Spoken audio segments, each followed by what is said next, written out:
Hey guys, welcome back to David's tutorial and let us compare these two right here.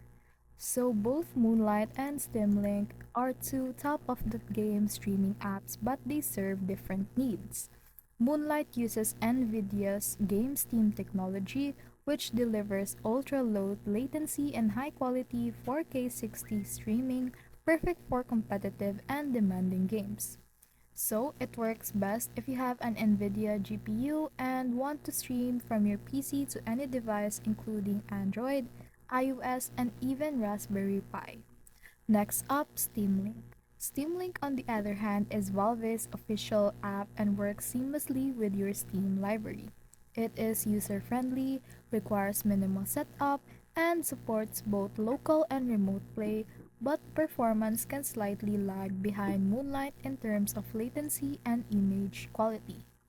So, if you're an NVIDIA user looking for the smoothest and most customizable experience, then Moonlight wins for that one.